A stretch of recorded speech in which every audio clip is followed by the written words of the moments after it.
characters can work out attitudes and opinions towards those different things. So Edward Walpole, being the son of the Prime Minister, has an extremely close involvement with politics, whereas the footman learns all his political information in a remote way, which is via the newspaper. Similarly with religion, you can see that in the 18th century, a very irreligious time in Britain, Edward Walpole is interested from the religious architecture point of view. The footman is interested in it from the point of view of not going to church but going to the tavern instead.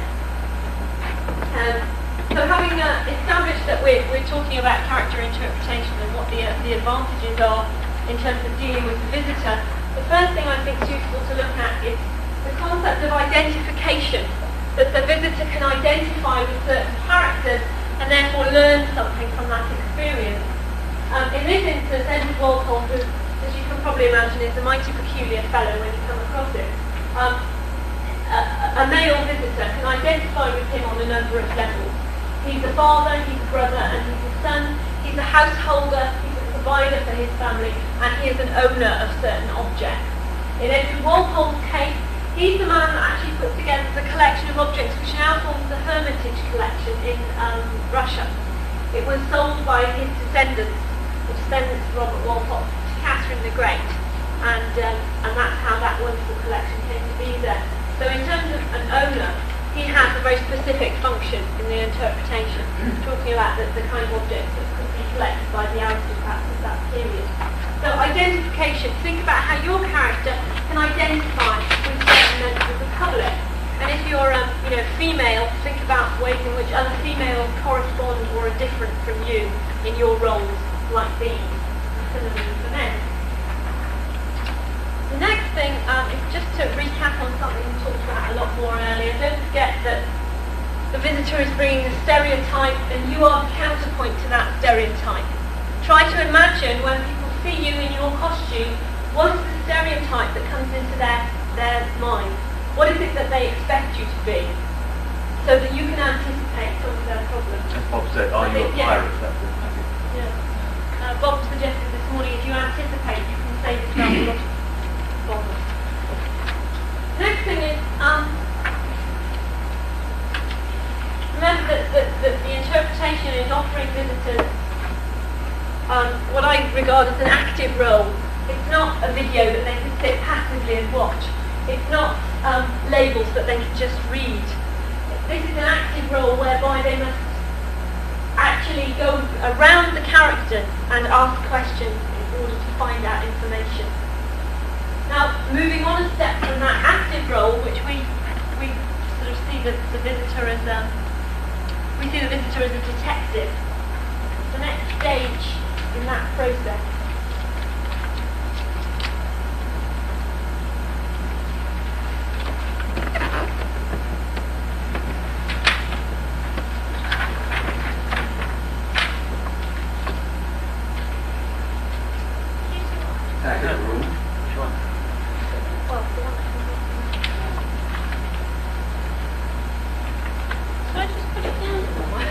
You laid it on top of your other notebook.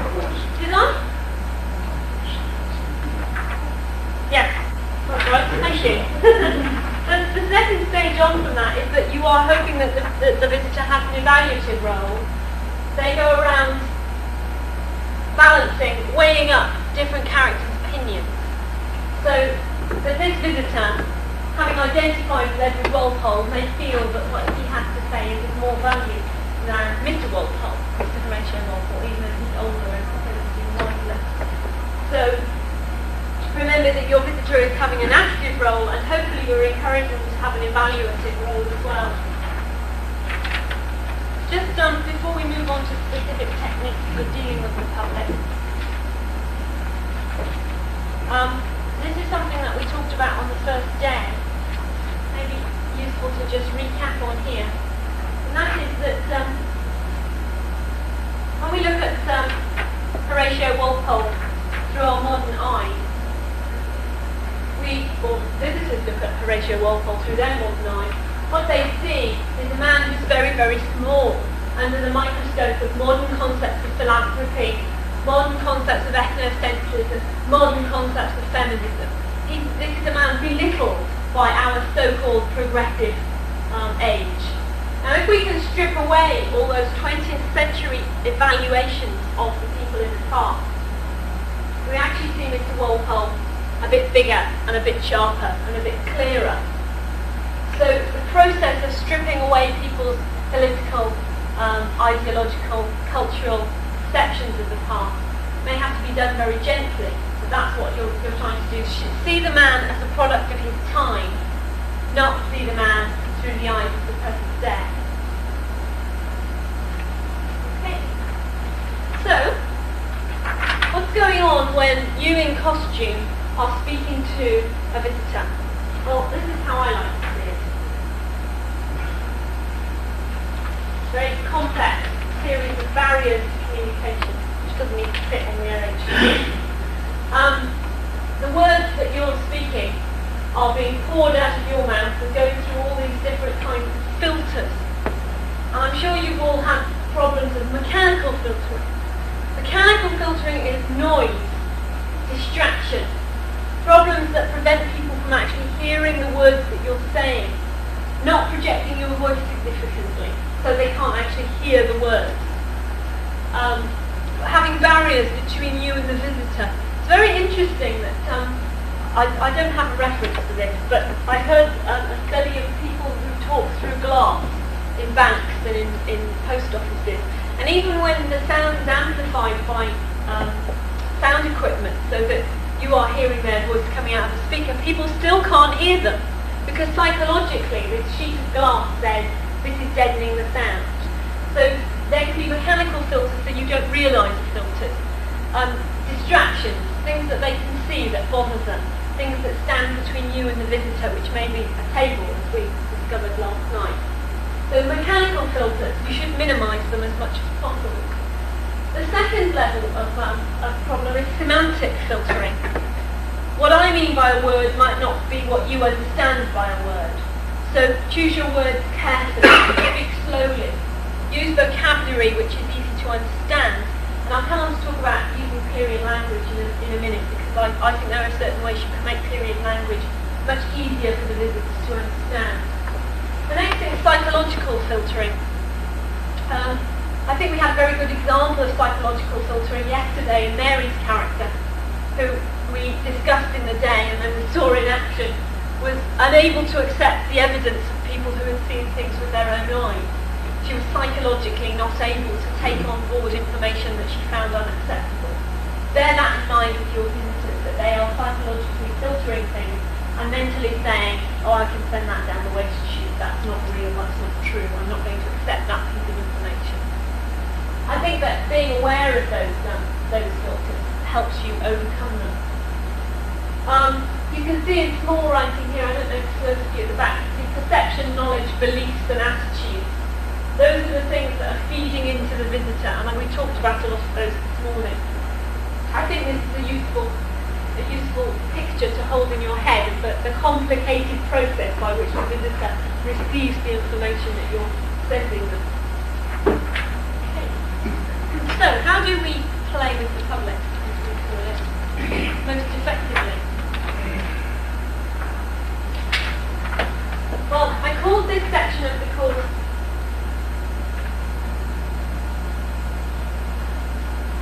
playing to, for, and with the public. And that's a very conscious choice of words. It's not playing to the public.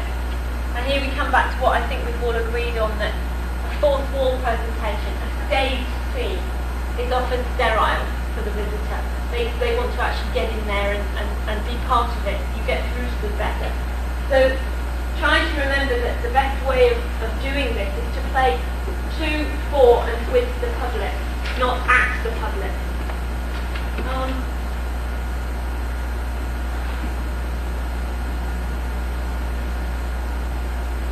The first thing that I think we can all do to help the audience understand it, and certainly take note of it, is we can cultivate presence. Now, I know that some people you can describe as having stage presence. Some people have natural charisma. They command attention as soon as they walk into a room. Very few people are blessed with that kind of gift. It's a very rare thing. But there are techniques that you can use to give yourself more gravitas, to make yourself more of a presence so that people will take note of you. And some of those are very simple physical techniques that people learn for stage work.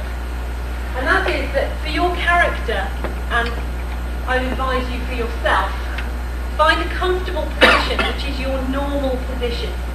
So that if I'm not actually doing a craft activity, I have a normal position that I will return to. And if the character I'm playing in the Walton project is a clergyman's daughter who's very respectable, my characteristic stance is to have my hands together at my waist like this and my feet together. And I will always return to that stance. Whenever I say something to somebody, I go back to that stance. You might be holding a fan, or you might have, if your character is more this sort of person, you choose a characteristic stance and discipline yourself to return to that stance as often as possible when you're not doing something, because that paints a little picture of the kind of person you are. There are some stances which do not speak confidence, and I don't advise you to adopt those. Your character may be lacking in confidence, but you don't want the public to feel that you as an interpreter is lacking in confidence. Now, things to guard against: turning your feet in, having your weight on awkwardly on one hip, so that one leg is sort of.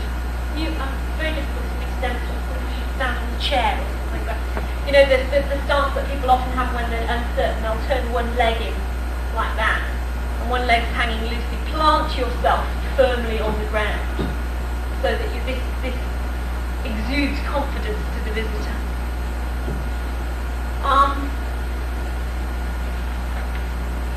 The other thing is, don't fidget. Don't do any extra movements than the ones you have to, because if you fidget, your visitor's attention will be constantly going back to the bit of you that is fidgeting. Don't play with bits of your clothing, which I mentioned yesterday. The other thing is, as Marc pointed out this morning, if you slow everything down, make your movements more deliberate, then you exude confidence to the visitor. It's true that when your heart starts racing, you start panicking, start thinking, oh my God, this is all going wrong, you move in very jerky sort of way, and it's best to make your movements much more deliberate, much slower, so you feel you're moving in slow motion. The other thing is to make all your movements purposeful. You're doing them for a reason. You're not just sort of waving your hands around for no apparent reason. Perhaps if you're playing in Italian, then you might want to wave your hands around for a reason, but make sure that you don't make any extra gestures than you have to. The other thing is, as I said yesterday about facial expressions, you hold them longer than you would normally. The same goes for positions that you find yourself in. So if I'm listening to Steve, and that's I automatically then move forward like that to show that I'm listening to him.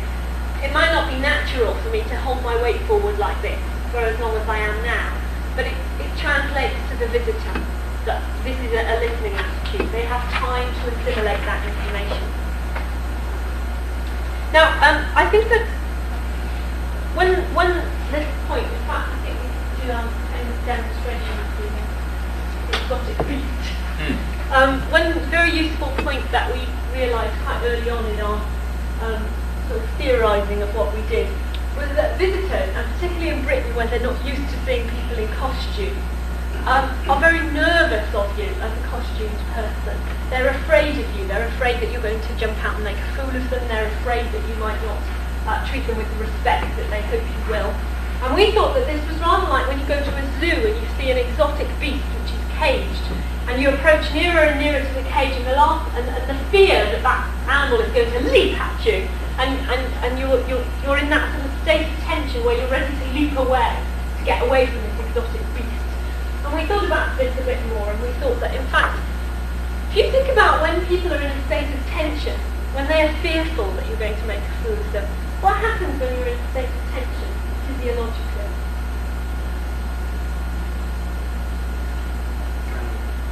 Yeah. Did you feel it last night? Yeah. The adrenaline gets going. Shortness of breath. Shortness of breath. Lack of fixed point of vision. I mean, they fidget. There are half dozen things. Your heart beats fast, your breath is short. These are actual physical things that happen to you when you feel panicky. And this is what happens to the public when they're looking at you in costume and they're fearful of what you're going to do to them. They are actually in a state of tension, and it is physical. And it's up to us to try and understand that tension and calm down that heartbeat and lay that shortness of breath. Because people really are afraid that they're going to be made to look stupid. And in fact, an interesting thing happened with an interpreter of ours who is not as experienced as Marc. There's a little old lady who was quite keen to talk to him, was approaching tentatively. Hi, madam! And she actually sort of flung herself across the room because she just couldn't cope with that kind of swift, aggressive movement, even though he was actually, trying to make her feel welcome. She was practically out the door and down the street before he finished saying, "Hi, madam." So try and be aware of that kind of nervousness, even in the visitor that doesn't come towards you. Part of this is also obviously the power of costume, and you know very well, all of you who have done stuff in costume, you can clear a crowded room by just walking straight ahead in costume, maintaining eye contact, and instantly people will peel away and let you through. It's powerful. It's very good, but in the wrong hands it can be very, very destructive. And I should say that this does apply to ex-army captains as well as little old ladies. It's just they show it differently. Very strong, very confident men are often more scared that you're going to make a fool of them because it's worse for men to be made a fool of in our culture. They are more scared about being made to look stupid. So you have to be aware of it even in those people who look as though they're terribly confident with the whole situation. Now the main defensive mechanism I think that you can use with this is to smile. I really think that the power of smiling is the most important thing you have available to you. So what I want you to do now is to turn to the person next to you and smile at them. I really don't like you. Smile.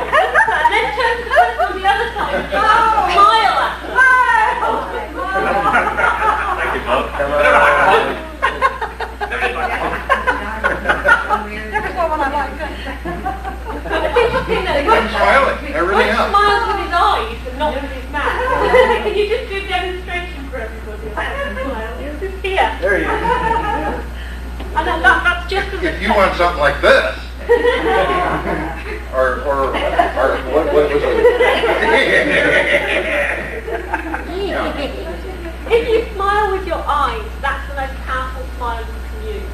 So you don't actually need to be grinning stupidly, but you can be smiling with your eyes.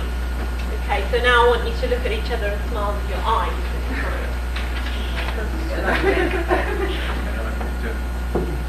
It's powerful.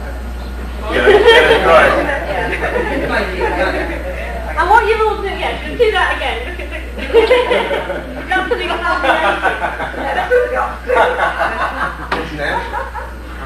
When you do that, what you're doing is you're twinkling.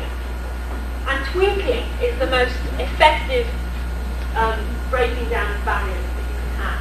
Now, we firmly believe that there are natural twinklers, and there are people who can learn to twinkle. And we all need to be able to twinkle at visitors because it says, I'm friendly and I'm not here to make a fool of you. I really want you to play this game with me. I really think that one of the saddest things is that we really don't smile at one another that much, and it's a good idea to make an effort to practice smiling at people, but you can use it in a historic sign, you won't have to worry about it. So practice looking at people. Stay clear. Well, you You're can, smiling at. Hello?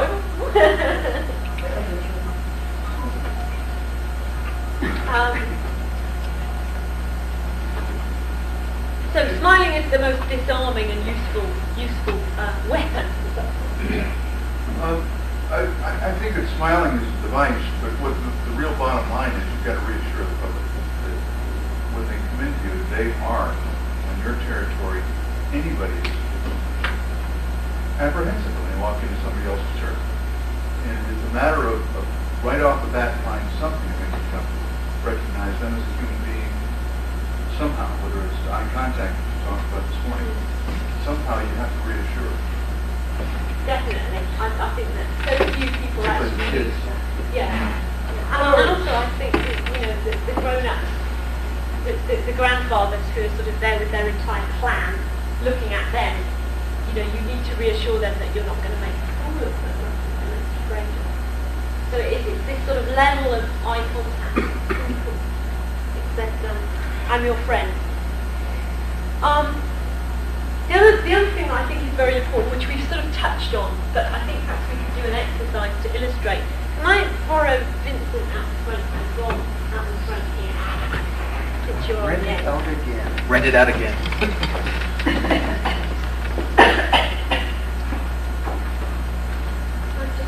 The second thing I just worked out is what we're talking about here is personal space. Now, if you could just stand next to each other. Okay. Now, if they stand together and if you look at each other now, there's a very clear statement there about how comfortable they feel with that sort of space between them. Take 3 steps backwards. And that's a lot more comfortable, isn't it? Right. Now, what we need to be constant monitors of is personal space. So if you're the character interpreter and you're the member of the public and you're approaching one another, walk together. Which one of us is in costume? Sorry, he's in costume, you're in the public. And you're in the costume as well. This is my comfortable space. I'm over. Right, okay. What about here? Now, so many people aren't aware of the sensitivity of that personal space. And they rush up to the public and sort of swamp them. And it's really not a good idea to force yourself onto the public. Look at the personal space that they are using between themselves. If the two of them came as visitors and they're standing this far apart, we can gauge something about their intimacy. We can gauge something about how comfortable they feel together in this place. And so I know that if I'm in costume, I need to give them a lot of room. Apart from the fact that they're big. I need to give them a lot of room. Okay. Once in a while that breaks down. I have a friend who, we're a close buddy, and for the first few months of talking to me, he was always about this close to me. And it wasn't for a while that I figured he'd just come out of the submarine service. Everybody got close together when they spoke, because if they stopped and chatted with somebody, they'd be blocking the passageway. But it was very difficult. It was very difficult because you'd always be really good. Really bad. Okay, thank you. Sit it down. James? Sorry. Okay. The end of the Army I was in gave us a bit of background material on how to fit in other countries. And they pointed out that every nationality stands differently. That your space is an ellipse, it's not a circle. So that if I'm quite comfortable standing this close behind Butch at all, let him turn around and I walk back. Right. Okay? So there's a number of other things that would probably carry us out for the rest of the hour on this thing. But watch your focus. Watch your focus. Yeah. You can do things like, we commonly burrow into the crowd when we're doing our acts. So you'd be the small voice in the back of the crowd, or to help out Edlock, for example, when he comes in. I can go right up alongside people and holler at their heads. They don't bother, it doesn't seem to bother them at all. But let me turn around and watch her go back. Yeah. That's very useful. You have a power that you need to be aware of. That's right. And also the kind of personal space that people bring with them. You need to sort of see where it is before you charge into it. Or even some people are offended if you're too far away. It's like your breakdown in the submarine man example. I had a breakdown of this with a lady who we trained to be a guide, tour guide. And can you just stand up with me? If you were the tour guide, she told us that she had this experience where this little old lady would do this while she was, expounding about the room. And this is getting really uncomfortable. And towards the end of the tour, the friend of the little old lady came up. Oh, thank you so much for being so understanding of the mother. She's just terribly deaf. And it was just a practical problem that this woman was practically trying to crawl up her nose. So it's worth being aware of, eccentricities as much perhaps being some form of disability. just a few months ago, my volunteer told me with a volunteer who's a rather buxom gal, and she tends to stand real close to people. This poor guy, the volunteer coordinator, was explaining something here, and talked to the man something fairly. He said, this guy's standing really close, and he grabs her. I mean, just one of his most embarrassing moments, you know? But it could happen, you know? Where is it you work?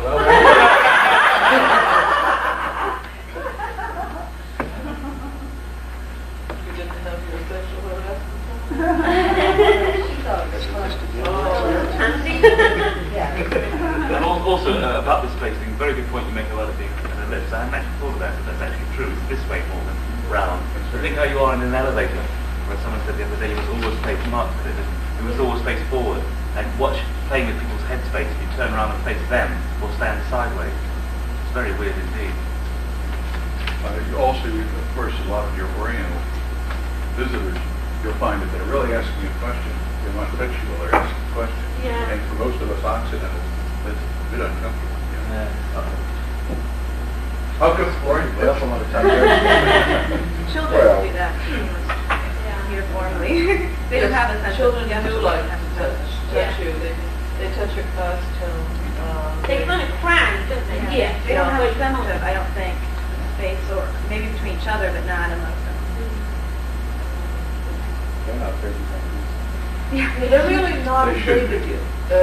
Children have much less fear of a costume person Oh, than yeah. an adult would. Because children don't have as great a fear, I think, of being embarrassed by the outside world as they do of, they have a fear of being embarrassed by their equals, but not as much as the people embarrass children all the time, and I guess Yes, they just get more used to coping with it.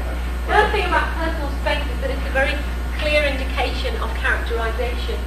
So we had a good example last night when Marc's character demanded a hug from Betty's character, and that was a very, very clear indication of intimacy. Well, it works the same way in more subtle form. Here's a good example of personal space in operation, where he's obviously invading her personal space, and you as characters can indicate that, for instance, Bob's character and Shelley's character don't go on by increasing the personal space between you, so that it underpins the fact that you don't actually want to spend time together. And similarly, if characters have a relationship which is based on trust and friendship, if Mary and I sort of cutch up together so that our shoulders are touching, it shows that we have a kind of conspiratorial, gossipy relationship. So the way you position yourself against other people is very important. And I think we all acknowledge that last night was a disaster on the geography of the situation, because we couldn't use space to underpin those human relationships. That's something that's often worth working out in advance, because that doesn't happen comfortably without both parties knowing where that's going, this kind of use of space. If, for instance, your two characters are trying to show that they don't get on, and you're backing away, and Bob's following you as you back away, the whole scene is getting out of hand. And I've seen that happen quite a lot, where people are trying to use movement and space as an interpretive tool, and the other person doesn't understand it, so the whole thing is just falling apart.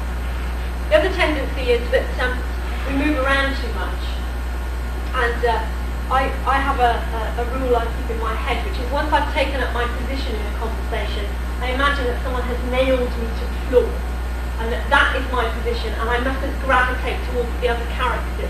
Because in the same way that you wouldn't position all the actors on a stage in the same place, you wouldn't group your characters together in a huddle. It's better to have an artificial distance between you, so that even though Mary and I might establish a gossipy relationship by being close to begin with, we must move apart in order that it's comfortable to project our voices to one another. Okay, another good example of really just body language in operation. A bit dark in the background. Can I say something about person space? When you took these two gentlemen up there, one thing I observed, and I know this, is a large person versus a small person. The smaller person really gets intimidated. Or if I stand like this, you know, especially with children or little old ladies. Hey, listen, I was scared last night.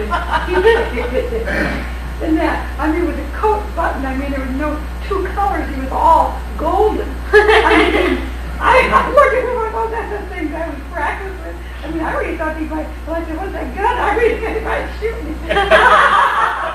So you do get a sense of unbroken space. Really does something to it. We had a character in Scotland, in fact, who was playing Little John Moffat, and he was huge, he was over 6'4" or something. And we made his wife, this tiny, tiny little girl who was under 5 foot. And she was the nagging wife, and he was the kind of humble husband.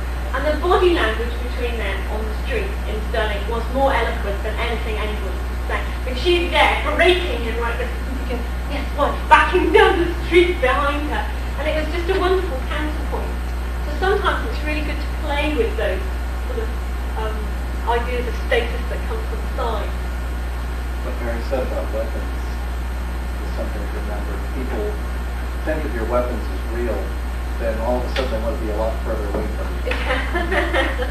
You know, most people here have read that book called Everything, All I Need to Know I Learned in Kindergarten. And he's written another one, I can't remember one of the more recent ones. He tells the story of a kindergarten teacher doing Cinderella, and the kids all pick out their parts. There was one with kid Homer or somebody who's like a little fat kid, and he said he's going to be a pig. And she said, somebody know it. She said, there's no pig in Cinderella. He said, there is one now. And so they do this, they go through the whole process. And it's always there, just by being on. So when they do the final thing, I mean, she doesn't know what's going to happen. And so he comes, and he's always there like a silent, everlasting arm.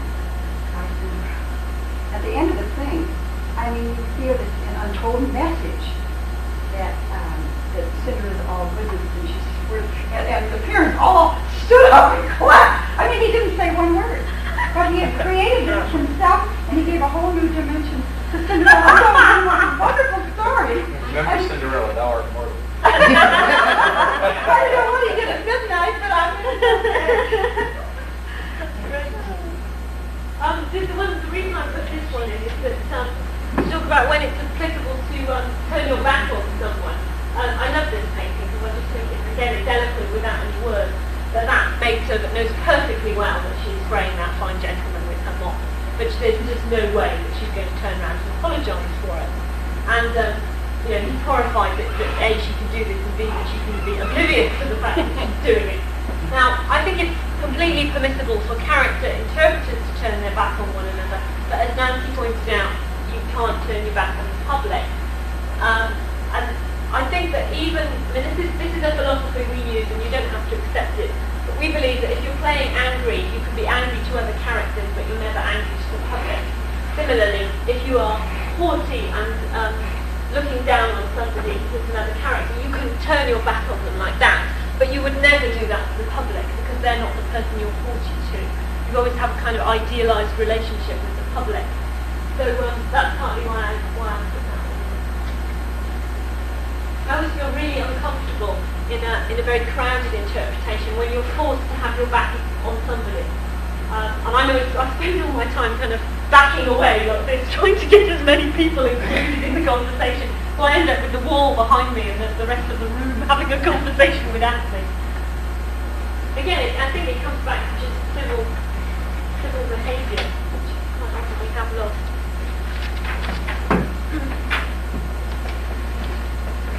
Right, the other thing is to be aware, as I'm sure you all are, of not blocking the visitor's view of other characters. So you're positioning yourself with sensitivity.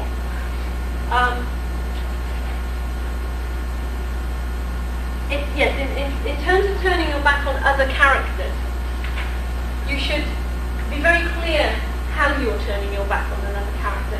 So if you just stand up for a second, if Marc and I are discussing something and a member of the public over there says, excuse me, miss, could you answer this question? And we've just been having a conversation. It's very, very bad if I immediately turn to the public, who you would expect to be my first priority, because then the visitors who have seen that happen between us have no understanding of why I just cut him completely. So I need to say, pray excuse me, sir, and go to this woman over here. Again, it's all to do with being polite in the ways that we should, I think, in normal society.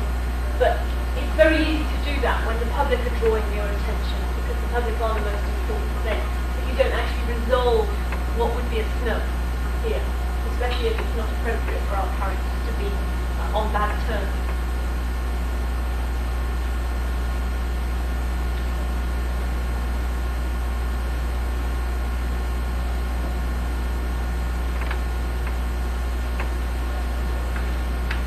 Right, the next thing we talk about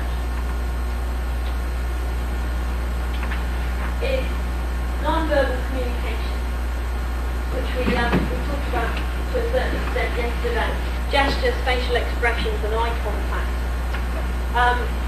I think that eye contact really is your most powerful weapon in the armoury of interpretation. And I think that it's important that you make eye contact with every individual visitor. Now, if you have a group of 40 people, for instance, in Gary's Forge, 40 people is a big number of people for you as a craft demonstrator to acknowledge. But there are ways that you can learn to do it quickly. And the way that I tend to do it is I'll begin at one end of the group and I'll just flick through everybody in perhaps my first sentence. So I may have skimmed over a few people, but I have at least taken stock of who's there. And some people will have caught it on that first wave of eye contact. So, and then, as I'm talking to people, I actually try and fix on you, and then I fix on you, and then I fix on you, and then I fix on you. And the sad thing is that there will always be someone you miss, and you can see the disappointment in their eyes. I just flicked over Mary then to get to Vince, and you can see in her eyes, oh, she missed me. It's not a conscious thing, but people are disappointed if you don't do it. So you have to try and work very hard to make that eye contact with each person. The funny thing is, if they make contact with you, sometimes think you're the only one that made contact with. It's so strange. Yeah. Sometimes you get that feeling. They're talking to me, even first they aren't. They're talking to everybody. That's right. They've done such a good job with this one. The thing to watch out for is what I call frightened rabbit syndrome, which is where you're so busy making eye contact with everybody that you actually look like you're looking for somebody in the group, or you're terrified of the group as a whole. So just be careful not to exaggerate it in the way you might exaggerate other facial expressions. The other thing is when you do make eye contact with someone, to hold it for a few seconds, not to do, as I said, the skimming, but actually fix your eyes on somebody, because then it's meaningful. Whereas if you just flick over somebody, it doesn't actually connect and they don't feel that they feel touched. This twinkling business, there's a lot to think about with eye contact. But keep twinkling, the whole time that you're actually doing this, you should actually be twinkling at the same time, so that people can feel that this is an active form of eye contact and it's a positive form of eye contact. Salesmen learn this eye contact stuff, and they become very cold in the way that they use it. I don't know if any of you have been on the receiving end of it, but it can be a very cold, penetrating kind of eye contact. I'm doing this because I'm in a cellular washing machine, and it's really quite hostile. You try and twinkle, because then it does a lot more advantage. Actually, the ones that can twinkle are much more dangerous. Yeah, exactly, yeah. This actually will make you more able to not spend money you don't want to, because you can stop them using it.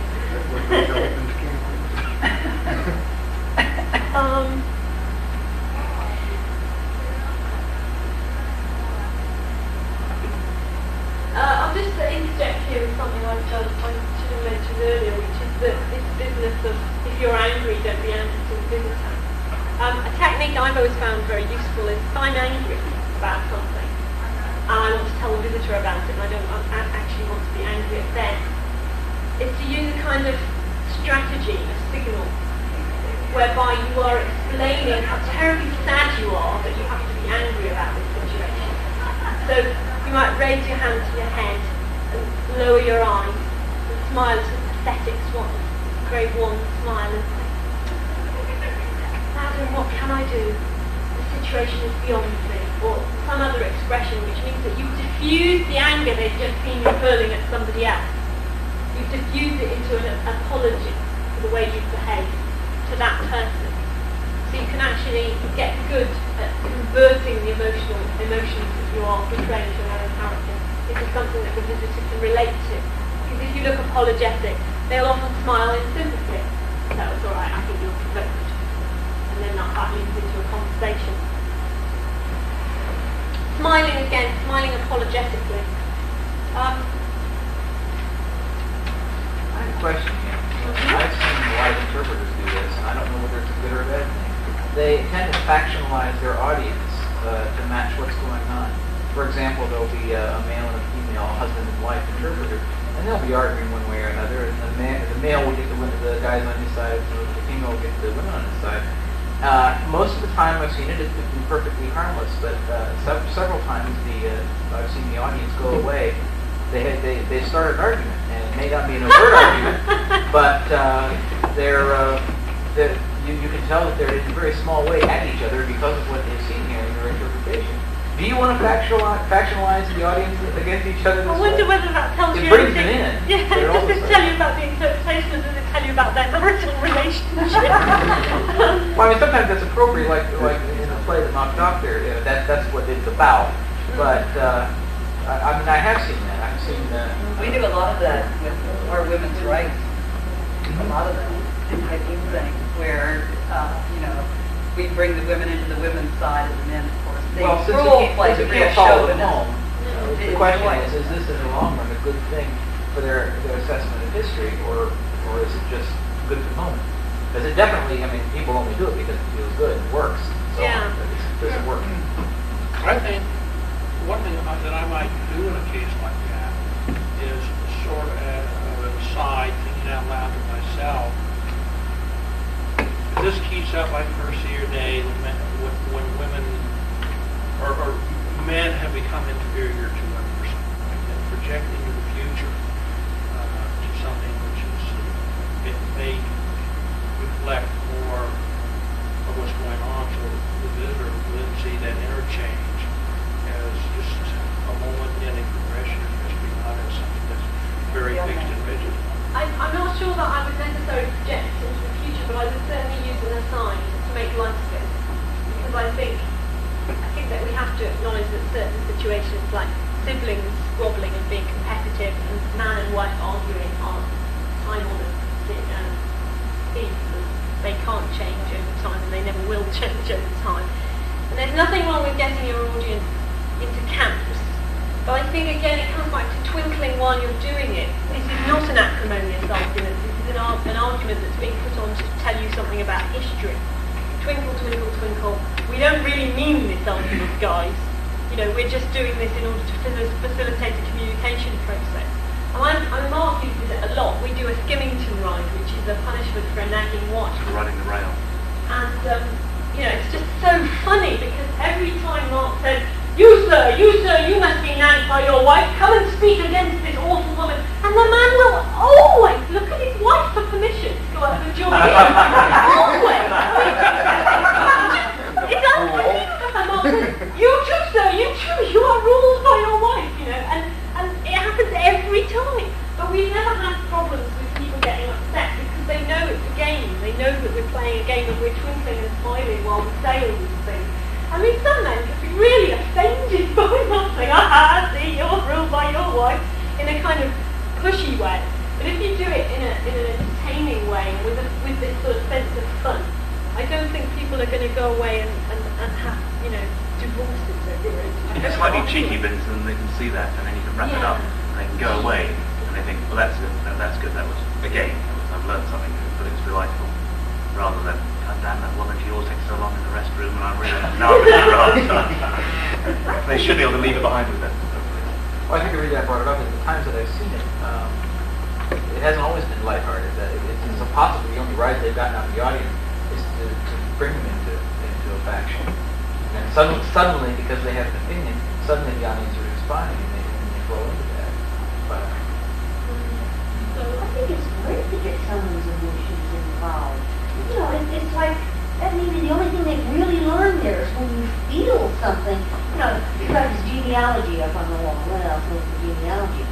you've got 5 out of 9 children died when they were tiny. People could feel that, what it is to lose over half of your babies. You know, if they're in the hill, in the cemetery, and they're buried in March, and it's cold, I mean, feel it. And to me, that's what makes them a part of that. So if they feel this nagging wife thing, that's great. Yeah, I think it's just a question of making sure they don't go for each other's throats as they go home. No, you're right. Yeah, But Charlie, you are right to identify that, because this is not what we're all doing. Is not TV, not planned, and they shouldn't be able to switch you off either during it or after it. They hopefully will go away with something, learning something. That's a hard part. How lighthearted do you keep interpretation? When I go to a G class, but I mean, will people accept it because it's fun? And what she's saying isn't fun. I mean, Not everything's fun. not everything is fun. How much can you feel from that is not fun? I think that this twinkle thing that we talk about, it's not appropriate to call it play this game with me, because, although that's how we put it, because it isn't a game when you're talking about mourning for someone who's just died. It's a way of saying suspend disbelief.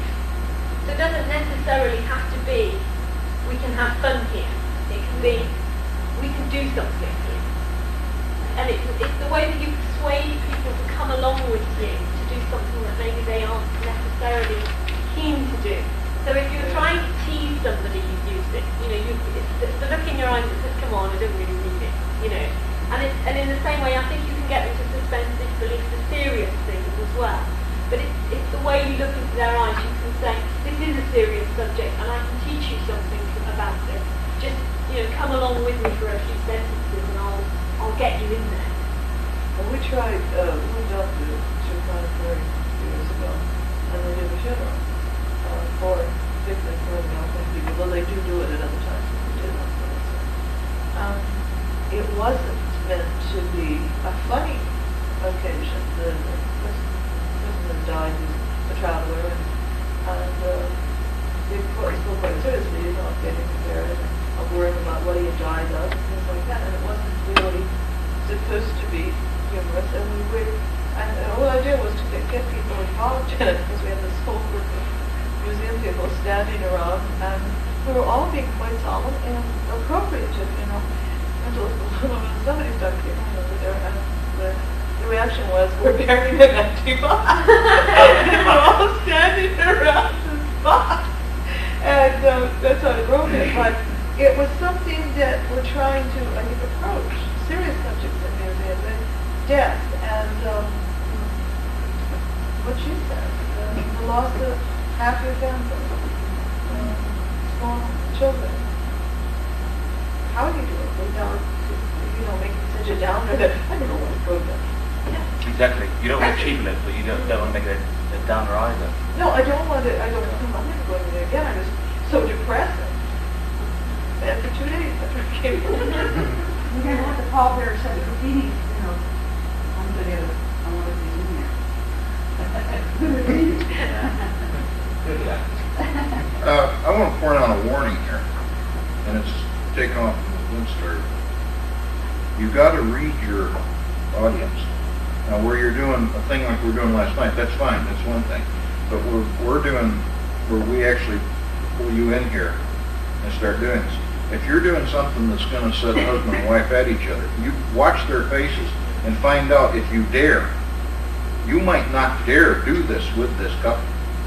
Or this woman may have just lost a baby. And you do not dare do this thing with this person.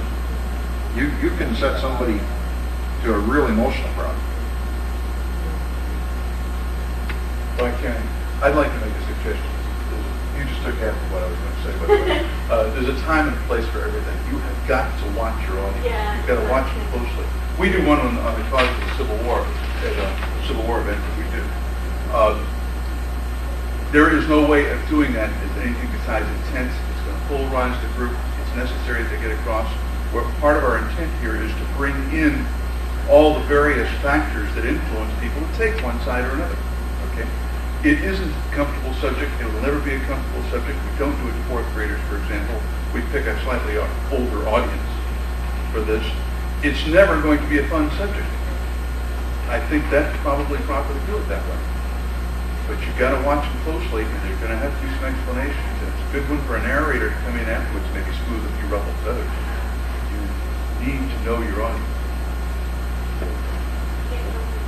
I think it's sometimes something compared to other interpretation techniques like exhibition. I went to a gallery recently and photographs of the Gulf War. You think, well, that'd be a rather depressing subject area.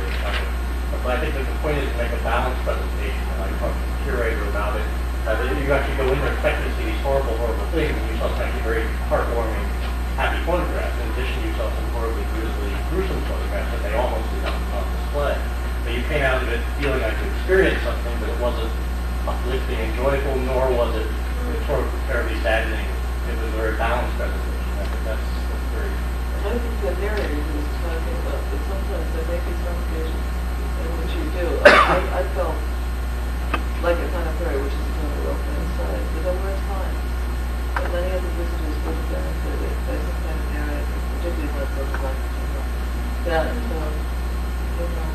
or preparation, one into the other.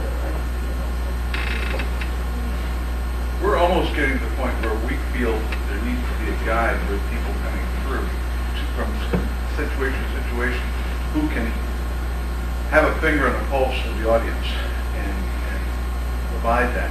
We haven't quite got that one worked out. That's interesting that you should say that. a problem. We have a group in Britain who are an amateur group called the Student at the Workshop. We use exactly that technique. They have what they call the red t-shirt, and they wear red sweatshirts with History Reenactment Workshop logo. And the idea is that if you have any question that a character interpreter can't answer, you go directly to the red t-shirt person. However, Marc and I don't think it works, because what happens is the red t-shirt person becomes a member of the audience and doesn't actually perform the function that they're supposed to. And all too often it makes the first person interpreter think, oh, I don't have to answer that. The guide can answer that. And there's actually a very cloudy range of issues as to whose responsibility this particular question is. So I'd be interested to see how you get on with experiments. Okay, look, what we've had happen so far with this is that we find that they're far less threatening. Now, these have generally been costumed or dressed reenactors themselves. And when they guide them through, what you find is that the crowd coming in, watching a craftsman or watching a skit or this sort of thing, when they have a question, she's far less threatening. And that's where the question goes. That doesn't bother me in the least bit. It allows me to stay first person. So that it may help, but then the other thing is that they've got to be schooled to where they know every answer. And that's where we're having to fall down, is that if we ask the event that's putting it on for guides, and we try to train the guides, we give them 20 minutes of training and expect them to answer everything that they're going to see in the next 4 hours, and it's not working, so that we're in a bind. I'd like to hear anybody else's opinion. We've heard it well. We just don't like it because we think it doesn't really work, because the joy of first person interpretation is you persuade the visitor to have this kind of detective attitude. I mean, it means you have to have excellent first person interpreters, and I will be the first one to admit that bad first person interpreters are worse than any other form of interpretation going wrong.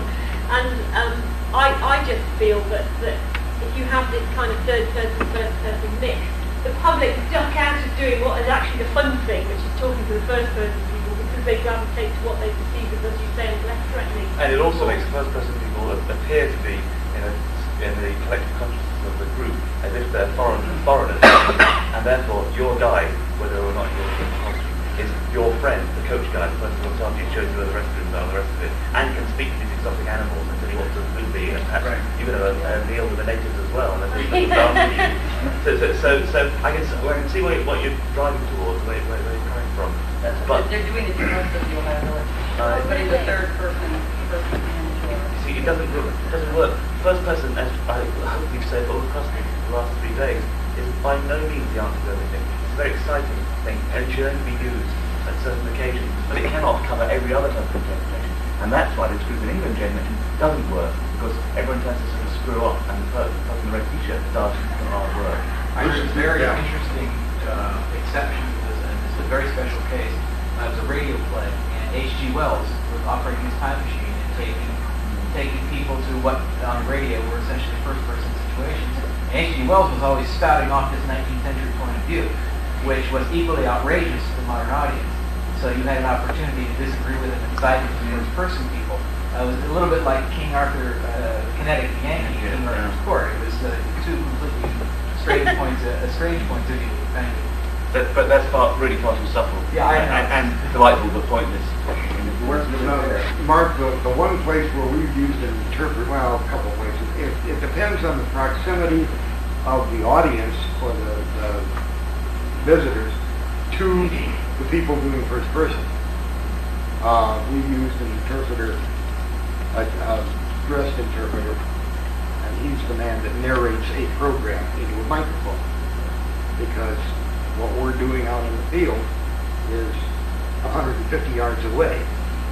And because of safety, there's no way you can get the audience closer to 400 loaded muskets firing volleys.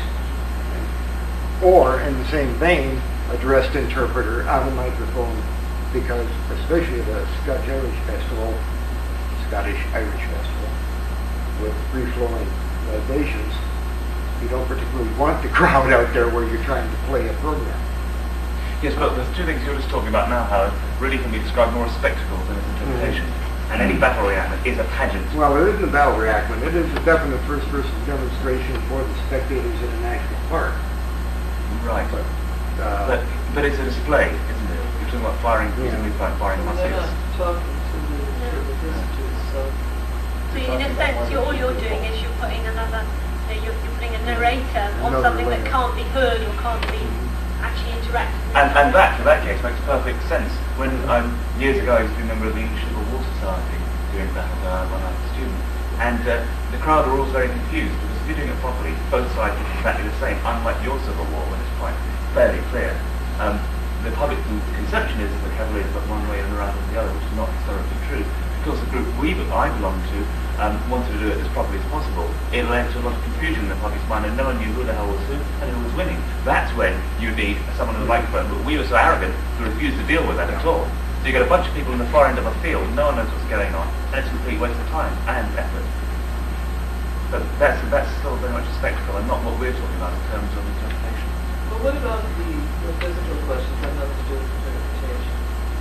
How do you deal with those? What are those? And Oh, what right. time do I just answered the question. I feel that, I can't remember who somebody said the other day, we owe the visitor as much information as we can give them. What time does the place close? I really don't have a problem with anything like that. I just answer the question. It takes you 2 seconds to say 5 o'clock and then resume the conversation you were having before. And I have never had anyone say to me, oh, how come you know what time it just is? If you're a believable character, they don't even question why you know. Yeah, I mean, perhaps a gentler way of saying that, and would be to say, I'm afraid, madam, that you must leave by 5 o'clock. And that they see the sincerity in your eye, and they understand. When you get people saying, do you really live here? Which I'm sure they get that question a lot more. And that, of course, needs quite a bit more skating around. And you can always say things like, I'm here a great deal, and we'll be very pleased to see you at another occasion.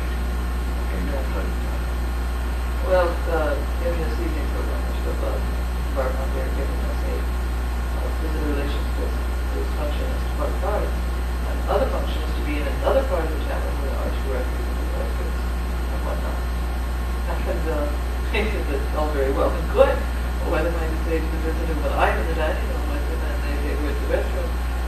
Would you go ask the man in the front hall whatever for? I will undoubtedly tell them, I've told them for years, but I don't find that a problem with my character. I mean, I have no difficulty telling them. And I personally find it very difficult to understand why anyone has a problem with that. I mean, for thousands of years, people have asked other people whether they should go to the toilet, and it's really not a problem. I guess I'm where we have is, remember, this is a very small role play, is where I was told at the beginning of this program that you're going to be role play all evening. You're going to be role play. By the way, at the beginning of the evening, you're going to read a history of Great Village. I'm going to do what? Read the history. Number one, I don't read. Number two, I don't know anything about Greenfield Village in 1850, not 1929. Oh, you can't do that. No, I can't do that. That's, and that's the problem. We have a lot of people who've been there before. They want to discuss Lord. It doesn't happen. And there's some of the politics. You see, and that's a great case of third person. Yeah. Great argument. First person, we believe, should be used in the smallest amount possible, really. It is like the icing on the cake. The cake itself can be third person if you like, because that can explain things over time. The first person, that's why it's like the icing on the cream on a cake. It's the very best that you can scoop off and savor. Right, and I might have no difficulty with doing an ending it, but that isn't what because but I actually don't know what it is. It's a manager, that's why. Turning into a premium thing. I have a possible solution to your anti-Red T-shirt and his question. And that is that the guide person, he has to be in costume, which is very good. But be trained not to answer every question, but to draw your attention to the fact that there is a question here that's not being answered. Take a supporting role. I'm personally just uncomfortable with the idea of having third person people in costume face to face, or even not face to face. I just think that, if it is a first person interpretation, you should be capable of fielding all the questions in a way that's acceptable. But I have a lot of sympathy with people who feel they need a third person interpreter, and I'm not going to sit here and say don't ever do it. I'm just saying that we need to because we think that you can get around those problems with first person interpretation, and we avoid the confusion in the visitor's mind. Well, hang on a minute. He just told me he lived in 1790 and now this person in costume is telling me. And I think this is quite sensitive, they can't cope with that kind of mixed message very often. And to reinforce what Jane is saying, that when it's an important question like which way the resident, or my friend's broken her leg, where's the first aid, only the worst sort of fool would say you work in Jamestown. I can ask well now hastily down the road to the left. There on the left-hand side, I'm sure we find a bone setter who, with right good skill and some money, will therefore set you friends. Well, that time the person's bleeding to death. And that is really ridiculous to go that far. It's like the whole thing about a camera. As I said before, don't make a big deal of it. Let them understand that you're 27 people really in costume. And give them the information as quickly and as sharply and as precisely as possible. And in fact, actually, I'm reading the book before about having a photograph taken. I mentioned this sketchily, but... Yeah. We have a past pleasure of having your photograph taken technique, which some of you probably have already, adopted by your own efforts, which is that so often people want to take a photograph, and we don't regard this as a problem, and we don't, it's an opportunity for them, well, this is usually your spiel, it's an opportunity for them to take home photographs of someone in costume, and that alone is an interpretation that they can take home and look at, something they can take away from the event. And we believe that if someone wants to take a photograph, we just demonstrate. We're walking along the street together, we might have to be arm in arm, and we're walking on the street, and we meet Bob who wants to take a photograph of us. We don't say, oh, blah, blah, blah, what is this, fire, Dutch painting, I know, yes, indeed, sir. We just continue our conversation, we tuck in together like that, and look at the camera and continue whatever it was we were saying, and half the time of day, and they take their photograph. Sometimes it takes them, like you were saying with the Japanese, you're there for 10 minutes, while they swap cameras and put somebody here and put someone... Please. But we always just tuck in, and if there's a whole group of you, just arrange yourself. Even if you're Elizabethan, it really doesn't matter. You can just group yourself to make a really good picture, and you can continue talking. And we've never had to come and say, well, how do you know how to stand there and do this? Right. One thing you don't... Yes. Going along with that is something you might have experienced a lot. And this is something I don't actually like to do. First, A, kissing baby, but B, going along with that. How you look cute, here's my baby, kiss the baby, which sometimes does happen. Not only if you're doing a political election, but more especially when you hold my camera and take a picture of me with Senator, and that I don't like to do. I don't like to be in costume holding a camera because that feels really stupid. What I usually do in that situation is if Bob says, will you take the camera and take a picture, I say to another visitor, excuse me madam, do you just have a few moments to help this gentleman? and then we rearrange ourselves with the person, and you take. And then quite often those visitors go on and have a cup of tea together. You know, you've actually forged some kind of link between That's a good visitors. idea, because number one, I'm not really good with French. That's usually what I tell them, is, look, you really don't want me messing with your expensive camera. I really do. I'll usually tell them that isn't proper for us to do. That's good. That's perfect. And they should understand that. They normally do, don't they? It obviously clashes. Yeah, it does. I And also really that's try to something avoid besides arguing with the logistics, visitor, and if you can help them in some way that isn't necessarily the way they thought you should, you know, there's no problem really at the And end of the day. you bet your $1 that just in case you do take their camera and you're in costume, that's when the press come along and take pictures. You know. Guarantee. That's right. And that's the one they'll run on the front page. Yeah. Right, so that's a recap of body language. The next thing really is this paralanguage business. So I just want to run through what actually makes up paralanguage. First thing is volume. Choose an appropriate volume for the group of people that you're speaking to and the type of people that you're speaking to. I think we all know that school children require a lot more volume than any other kind of group of visitors, because you need to get them to settle down and shut up and listen. Or groups of visitors who may be elderly, you need more volume. If you're in an open space, you need more volume than in a closed space, all these kind of things. Be aware of what volume is necessary for the space. Speed.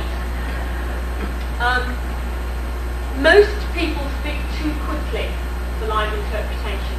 You must slow down. If you are naturally known as a very slow speaker, you may need to speed up slightly. Some people have a very ponderous way of speaking. My dad, a perfect example. My dad says he's going to tell a joke. You have to get a cushion and get very comfortable. And sustain your facial expression so he thinks you're enjoying the joke. And eventually you get to the punchline. It wasn't very funny anyway. And then speed, in some cases I would advocate speaking very quickly. The people I advocate speaking very quickly with are adolescents, particularly male adolescents, if you are a female interpreter, and I can't speak for male interpreters. But I find that unless you kind of wisecrack by speaking quickly so they have to try and keep up with you to understand what you're saying, you can lose them very quickly. If you sound as though you're in any way talking slowly in order to help them understand, they feel kind of insulted, their pride is insulted. Whereas if you speak quickly, they're kind of going, what you saying, and you're keeping them occupied by that kind of speech. I must say that one of the most embarrassing things that has ever happened to me in costume was when I was confronted in the street in Lancaster by a large gang of 16-year-old youths. And I was wearing, huge costume, and it was raining, and it was really, I was going home after a long, tired day. And I was walking along the street, and I just knew that if I didn't confront them, they were going to come over and give me a hard time. So I walked over towards them purposely across the street and greeted them and started talking to them. And they were sort of walking down the street as though, can we shake her off? But I knew that if I didn't keep with them, they'd turn around and start hurling abuse at me. So I marched down the street like this, keeping talking to them, and I walked straight into a lamppost. And they just loved it. I mean, they just stood on the other side of the street and just laughed. But they were laughing with me, not at me, because they sort of saw that I'd done it because I was trying very hard to keep up with them. And I felt really stupid. So don't advocate that too much. The next thing is tone, your tone of voice. Again, school groups, I think, can be very useful to adopt teachers' tone of voice, because children are programmed to respond to the governess style. I mean, I'm sure you can advocate this, can't you? If you talk in a kind of cuddly way to children, they don't actually understand you want their attention. Whereas if you use a sort of school marmy type, well, not if you're a man, if you're a woman, use a school marmy type of tone, they know that that means they've got to listen. If you're talking about subjects like we were saying about funerals, subjects which require tones of voice to emphasise that you're not making a joke of this, that you are trying to get over an interpretive point, use your tone of voice creatively to communicate to the visitor that you're changing the tone of the conversation. And I think you can do really clever things with tone of voice, because you can go from a very happy subject like a wedding through to something like a funeral.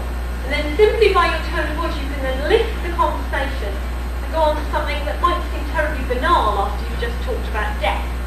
But your tone has cued people to say, right, now we're going to move on. It's very difficult to do this in a vacuum, but you all know what good tone of voice is. You know what appropriate tone of voice are.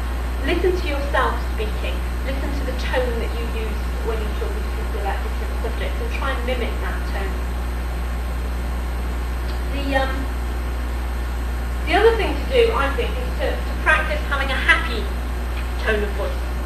So that whenever you open a conversation with someone, your voice says, I'm really glad to be talking to you. It's a kind of upbeat way of speaking so that people really want to listen to what you're saying. Whereas if your natural sort of tone is fairly pedestrian and it's not really got very much change note in it, people just think, oh, this is really boring, you know.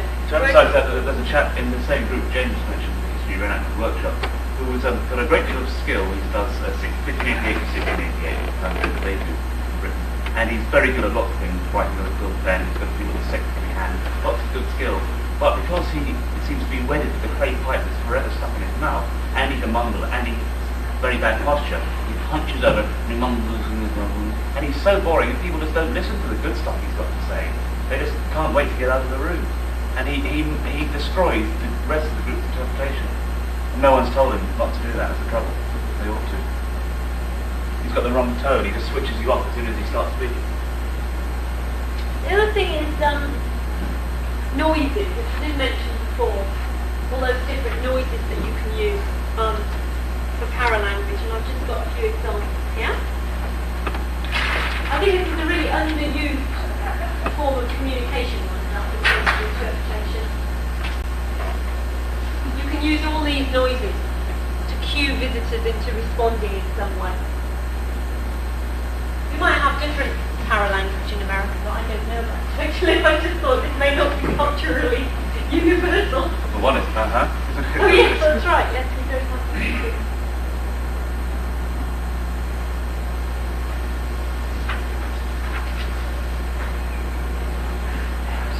The next thing is pitch. Pitch of your voice. Now I'm not very good at explaining this, but there is a difference, and somebody who's musical like this will be able to explain it much better than me, the difference between pitch and tone. Do you know what it is? It's to do with resonance in your head. Well, if I'm reading a phone book, for example, my voice is going, well, maybe Nancy Taylor, 565 Philadelphia 11, I'm communicating data. And it is not exactly tone, but I don't use much inflection. On the other hand, Beth Wiley, VHS Box 1779, that's a different. That's a different am I right? expression. It's also to do with how the sounds that you make. Pitch is to do with making the air boxes that are in your head resonate. And if you're a singer, you learn to resonate with different. I'm making terrible hatchery to say this, but sopranos resonate here, and basses resonate in other cavities in your head. And it's to do with the sounds that you make when it comes out of your mouth. Some people have a very sort of nasal sound. And some people have a very sort of high sound. Some people have a very low sound. And different ones are appropriate to different audiences. What's interesting is that most audio equipment was developed for men's voices. And that's why the women that you get reading the news and on radio have low voices, because it's more suited to the audio equipment. And it is true that women like me who have quite shrill voices should try and lower their voices. And my natural speaking voice is actually not what I'm using now. My natural speaking voice is pitched much higher, but it's a very uncomfortable sound. I mean, not as uncomfortable as it is, but it's even worse when it's natural. So women who have very shrill voices should practice lowering their voice. And the same is true of men who have very low voices, that it can become very monotone.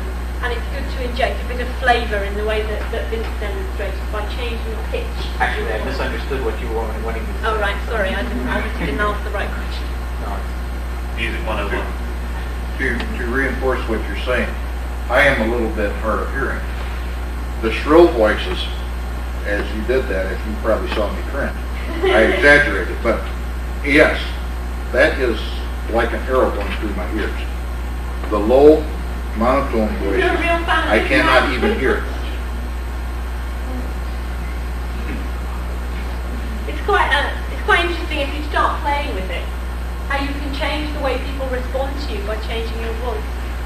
In fact, there's an age difference to pitch perception. Is there? As you grow older, well, this is a little remote connection, but when people listen to music, their tastes for how they set a stereo will change. Because the younger you are, literally, the smaller the dimensions of your ear. And the physics of it are that you process more high-pitched information and lose more low-pitched information. As you grow older, your low end increases, and therefore you will turn the treble up on stereo. So quite frankly, a child will be much more sensitive to the high pitches, and if you have a strident voice, for example, it will carry through them, and then, they won't respond nearly as much to the low voices. As I say, it's a remote connection, but very young people will always want an extremely bass sound because they're missing that. Right. And older people will take the appreciation of a violin.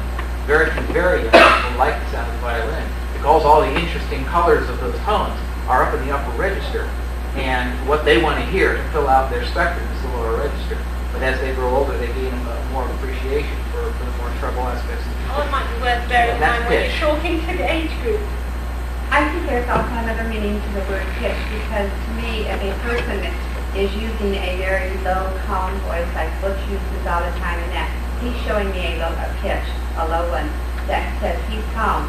But a woman that gets excited or angry or something, her voice automatically goes up and becomes shrill.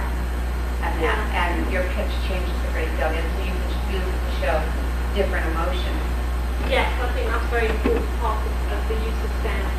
I think what you have to avoid is going to the extreme, because they are uncomfortable, as Butch has said, and you are trying to communicate with people. So a woman being hysterical on stage, like something like Look Back in Anger, if women play that without having trained voices, it's really appalling to hear amateur dramatic troops doing it, because then, they do this really kind of hysterical, screamy voice, whereas trained actresses will actually have lower voices, and it's more comfortable to listen to, even though it's a woman having hysterics. And it's worth bearing that in mind, I think. Right, where have we got to now? Pitch, right, that's the paralanguage. The next thing is speech. Improving your speech. Speak louder than you do normally. When you speak to people over there, speak to people over there, speak to people at the back of the group, speak to people behind you. Direct your speech in different directions.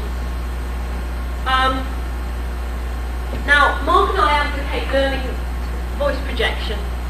I didn't used to really believe it was worth doing, and then I learned how to do it, and I really did notice the change in the way that people listened to me. And up until very recently, I used my throat to speak, and I used to get sore throats all the time. And then I learned to speak from down here. And although we could teach that to you now, it may be something you want to learn in private with a book. Because it can be quite an uncomfortable thing to do, because it takes a while for people to understand that your diaphragm is down here and you can push the air out from down there rather than from up here. Marc knows some good exercises which we could run through. If people want to do it, we could do some basic voice projection now. Might be a good idea to get up and move around. Just to give everybody, it can be quite good fun, but you might want to develop it on your own later on. Should we just do some basics? Before that, just go through the rest of the thing about speech. Okay, right. I've already said several times, speak much slower than usual. Now, the next piece really refers to your use of language. Now, past tense policy is to replicate historical language, but not accent or dialect. So we attempt to replicate the kinds of speech that you find in contemporary manuscripts or contemporary writings of the time. So for the 18th century, there are certain rules that we follow in terms of replicating the words that we use and the way that people strung their words together. We don't attempt to do, if we're in Norfolk, a Norfolk accent, or if we're in Wales, a Welsh accent. We think that the way people spoke is more important than the way they sounded. Unless you have got that natural accent of the farmstead or whatever that you interpret. Only if it's your native. Yes, if it's a native one, then there's nothing better. There's nothing phony than people who haven't got that accent trying to put it on. Now, having said that, obviously if you're going to replicate the language of the time, you necessarily use unfamiliar words that people don't use in modern speech anymore. And we think that if you're going to use unfamiliar terms, you owe it to your visitors to explain them to them. And I have a technique of explaining words which I call putting things in parentheses, putting things in brackets for the visitor. And that is that if I said to Steve, "Well, sir, she was the worst Abigail I ever had," he might think, what does that mean? He doesn't know what Abigail means. But if I say to him, "She was the worst Abigail that ever held a feather duster," I can tell you, sir, that never was anyone such an untidy chambermaid. I've actually explained in that sentence, first of all given a clue by saying feather duster, and then given an actual alternative word for Abigail in the rest of the sentence. I'm actually explaining an unfamiliar word as I say it. In the true meaning of interpretation, you're explaining this foreign language. And the public get really good at picking up words that they learn like that, because they think they're really clever. Whereas if I said, "Do you know what an Abigail is?" You know, well, it's a maid. You know, it's a very sort of sterile way of explaining it to somebody. It's this kind of sort of technique of saying, bracket, explanation, bracket, right now I'll carry on with the point of my story. It's funny because we speak British. Oh, really? Yeah. If you can see an Irish. Oh, that's really British. interesting. There's nothing century, is it? What was that? They call it.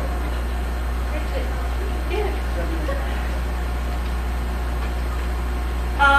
Because just to continue what Jane's saying, because obviously the farther back you go in history, especially the 17th century and earlier, the language becomes more and more remote from late 20th century, doesn't it? You owe it to yourselves and to the public and interpreters to get across these terms, which may not be just language terms, they may be terms of your trade. But if you just use those terms without any interpreting, without any unpacking of them, then you're showing off. It's great to have them being said, but that's this high on the interpretive scale. If then you explain it, then you reach a full amount of interpretation. You should be able to use both, even if you're trying to speak with short students. Well, you can still do that in modern day, by simply using something, and it has nothing to do with intelligence. You can just talk in the terms of something you do, and there's enough terms related, like you can do blacksmith in terms of I'm crazy.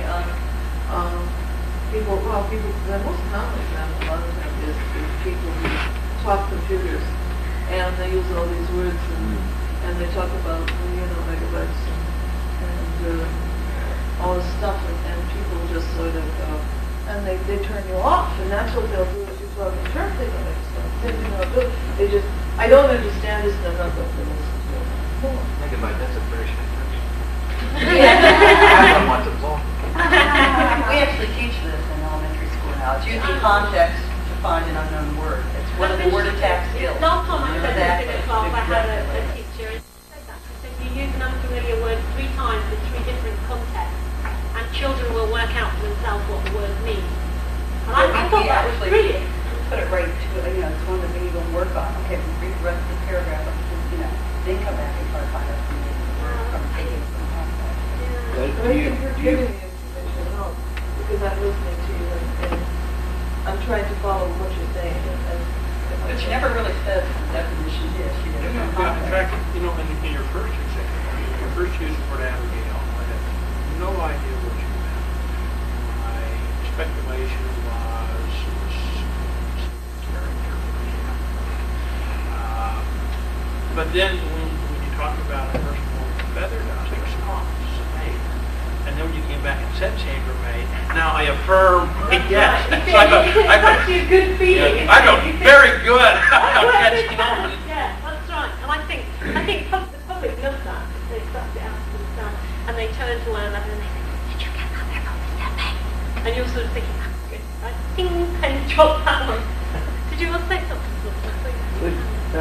Then do you chart a list of words and practice putting these into sentences that are Yeah.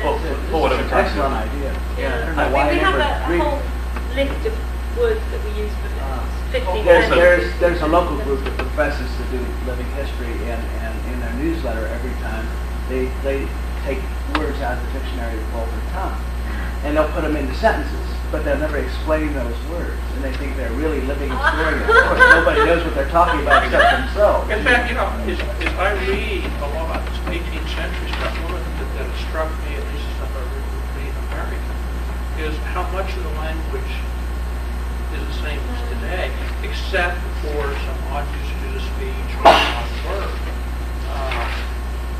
You know, and so, yeah, I realize I don't need to expand my vocabulary that much. You know, I can take some very specific terms and learn how to utilize them. But it's not a long sentence of unfamiliar word. I mean, that's Italian. Yeah. You know? Yeah. And also the order you put the words in, I'm sure most of you are aware. You know, you just swap the order of the words in the sentence and it sounds very archaic. And the order depends on the century that you're trying to replicate. So a good rule of thumb is better, whatever time period, wherever you are, it's better to use a sort of syntax, grammar, and vocabulary that they use rather than the type of accent they spoke with, because that in most cases is very, very hard, perhaps impossible to do, especially in times before any sort of practice recording. You've got no idea how they're done. If you listen to who was our first woman MP, was Nancy Astor, the American. When you hear her speaking in the 1920s, she sounds like a very frightfully upper crust English lady now, but in fact she's a Virginian high-class lady in the 1920s. A very artificial sound. And to try and replicate that like you do in old black and white movies, just the point is, because people will get more interested in hearing how you're sounding, like Minnie Mouse, rather than what you're saying. And the whole point of interpretation is communication, and that's what your language is as well. What might be quite useful now actually is if some of you have examples of terms from the kind of craft demonstration or the kind of interpretation that you do, perhaps you could do an example of what I just did and we could all see if we can understand what the word is. Anybody want to volunteer? Very good. This is modern, though. This is not even example. This is modern. This deals with modern. I'm going to go to the VR and take off scissors. What I'm going to do is I'm going out of the woods, take my feedback apart, and bring back the box. That's good. That's a very simple way of just, after having said the word, explaining the whole context that you use it in. Actually, gave you two of them. Anybody else? Well, I don't know, as a carpenter, I might say, well, we just banded the hickory, and in the spring we'll come back and finish the job, trim it down. Obviously, they may not know what banded means, but they know it's the first step of cutting tree down. Good? Yeah? Sean? Got to cut a spray, I got a long downhill. What? Spray. You cut a sapling, stick it through the spokes of your back wheel, acts as a spare brake on a long, steep downhill. Keep your wagon from running over your team. So you need to construct a sentence whereby you pack that information in as well as the term. Yeah.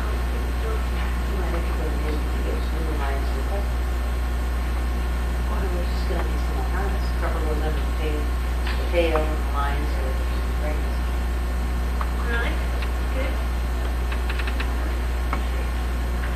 I should put the breeching on the horse, lifting it up over his rear end and attaching it to the shank and something going on and on. It's very easy. Yeah, we've all got. You can all apply that rule in your interpretations by thinking about context in which you can use the word so it makes sense. I think that's one of the easiest way to teach visitors things myself. This whole process by which they work it out for themselves, which makes them take it home with them and they remember it. Other examples of ways to use your speech effectively. I said yesterday, and I think it's worth repeating, that you should leave pauses for visitors to assimilate the information that they're hearing. Try and remember what it's like when you walk into a bar or you walk into a restaurant or you walk into a group of friends and they're all having a conversation about a subject and you don't know what that subject is, and you feel very peripheral to the conversation, and you have to wait until one of the kind people in the conversation will turn around and say, oh, we're talking about so-and-so. And until that person has actually done that, that whole conversation is totally alien to you, because you don't know who they're talking about, what they're talking about, in what context they're talking about it. So try and think about the visitor feeling like that you're on this kind of, that they're on the periphery of stuff that you know so much about, and you need to invite them in.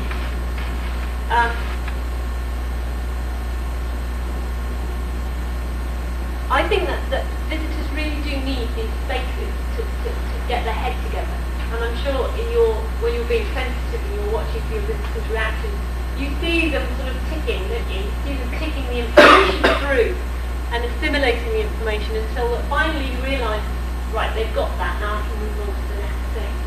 And quite often paralanguage will help you, because they'll say, ah, and it's this very special kind of ah that says, yes, I've got that, as opposed to ah, which says, no, I haven't got that yet. And you can read those things to be sure that you're on the right track. The next thing is partly what Nancy just suggested, which is you can repeat information, but you can say it differently. You can tell them the same thing 3 times over, but tell them it in a different way. I know that there are teaching techniques now where you tell children the same thing 3 times in completely different ways, so that they don't feel bored, that you're still containing you're keeping their interest. So don't be afraid to repeat them several times if necessary. And then I've put here as a last suggestion, don't be afraid of silence. Normal conversations feature silence. We nod sagely to each other. We say, yeah. We tap our fingers, we change our posture, we brush down our clothes. We do all kinds of mannerisms that allow a little bit of breathing space in the conversation. And I think quite often they are the most precious bits, because they're the silence that give your visitor the courage to ask a specific question. Whereas if you're constantly at them, you may not actually be engaging their interest, and they may have very specific things that would interest them more. Right, well, before I go on to the final section, should we I think what we'll do is we'll do it after coffee. Okay. One thing that just occurred to me is when we talk about all these unfamiliar words, we can basically do a little bit of redundancy with the sentence. For example, in smithing, you could conceivably say, I will fuller this, or I will upset this, but you can be redundant by saying, I shall furrow this so it's longer. Yeah. Or I will upset this so it becomes shorter. What was your word, sprag? Right. Okay, instead of saying, I'll sprag the wagon, I will take a stick and sprag it into the wheel. Now that may not be proper usage, it's a bit of redundant, but it's not so much redundant that you're not making up a completely wrong sentence. Or you might say, I will sprag the wheel so that the wagon stops. Yeah, but in other words, you use the verb, but there's enough redundancy there so that within the sentence they can figure it out. Yeah. And essentially you're repeating within the sentence. Okay, that's great. They'll work a lot. Yes, they're forward. Get up. Some have to be in the front row, as it were.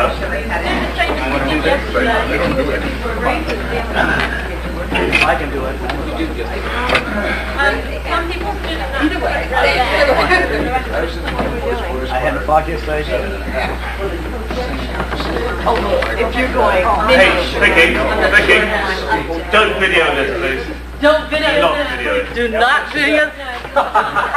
Now this makes me want to video it when you. Sacrificial victim.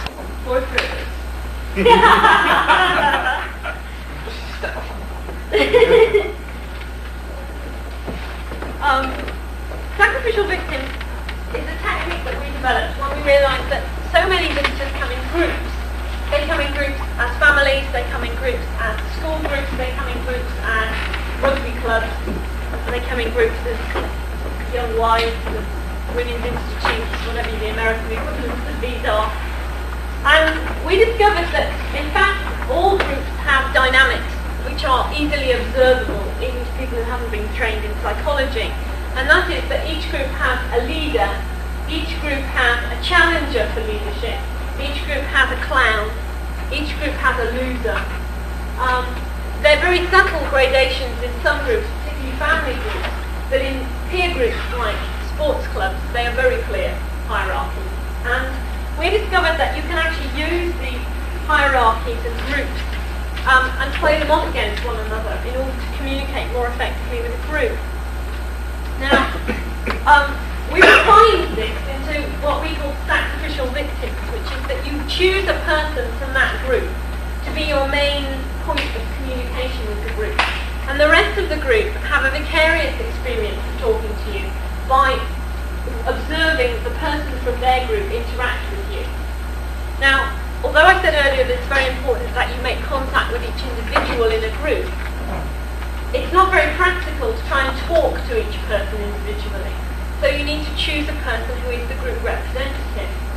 Now, an early mistake I made on this was with tour groups, tourist groups, choosing the tour guide. Now, the tour guide is not actually part of the group. They're a sort of graft onto the group, the leader, but not the actual inner group leader. They're an extra person who's used to ferry that group around. And if I was to choose Steve as the tour guide of all of you, you'd feel cheated, because he's just someone to facilitate the rest of you having a good time. I should choose Dolly or Anne or Marc to talk to the rest of the group vicariously. So choosing the person who's going to be your sacrificial victim is an important technique in itself. There are a number of considerations that you need to take into account in choosing your sacrificial victims, and I'll just run through them. The first one is the proximity of the person that you decide to choose. Is it convenient for me to say choose Betty or Austin, who are as far away as possible, and I'm going to have to project my voice all the time to get to them? Or is it more practical for me to choose Vince, because he's easy to be seen by the rest of you, and I can project my voice, but I don't need to do it in quite such an obvious way as I would to get over the heads of everybody else. So the convenience of the way that the group is laid out dictates who you might choose as your point of contact with the group.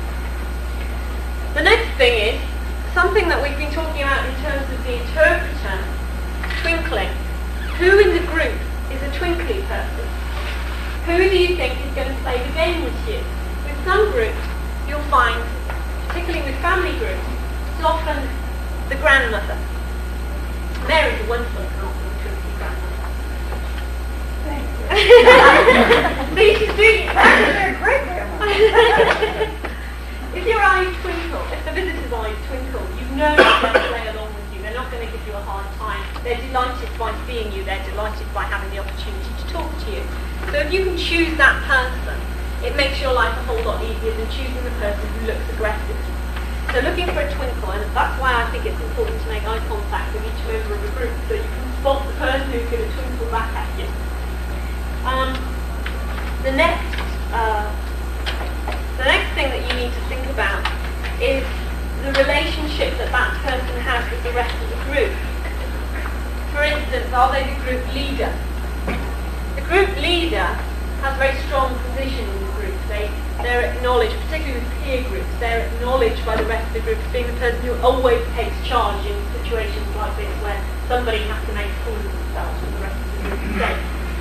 But what quite often happens if you take on the leader is that other people in the group who regard themselves as leader challengers actually want the leader to fail.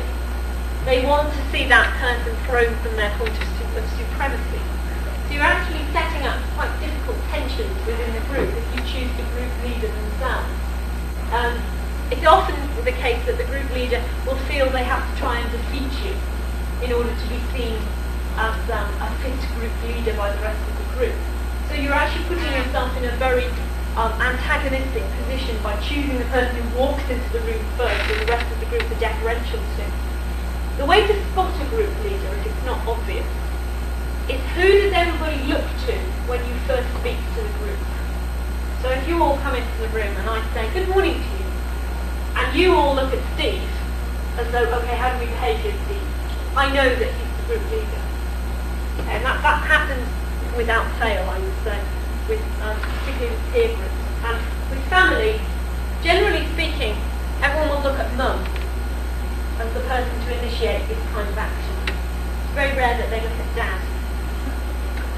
The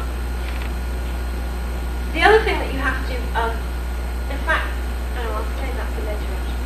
The next thing that you have to take into account when you're choosing the person that you're going to have as the sacrificial victim is what's the kind of exchange that you want to initiate. Are you going to ask a question? Are you going to ask for sympathy? Are you going to give over a piece of intimate information, a piece of gossipy information that isn't really fit for the whole group to hear? Are you going to make an announcement, in which case you can proclaim it in a much more open fashion?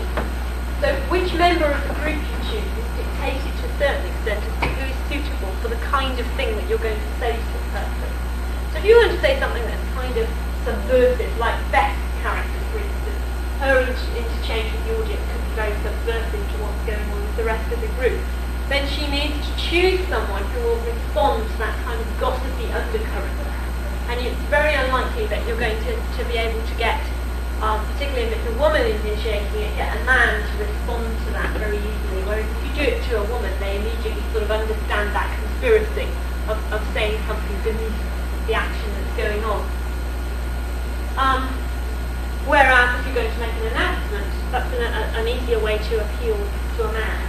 You can go up and tell him particular information. It's a much more straightforward exchange.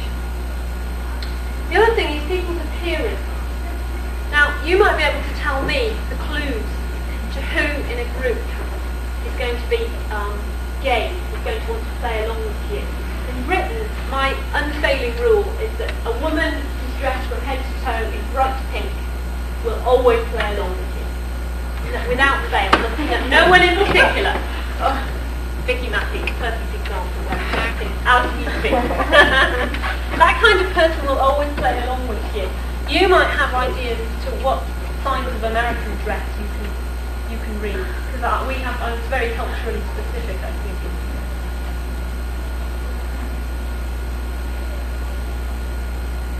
Any ideas?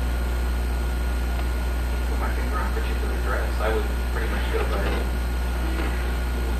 other body language and so on. I could not put my finger on what a dress. Other than a casual dresser would probably play to you better than the one that's dressed up. Yes. The guy in Bermuda shorts probably has a pretty flippant attitude anyway. Wants to be I think that's a good rule. Casual rather than smart. The super jock usually doesn't want to. He's usually embarrassed. That's right. If that might be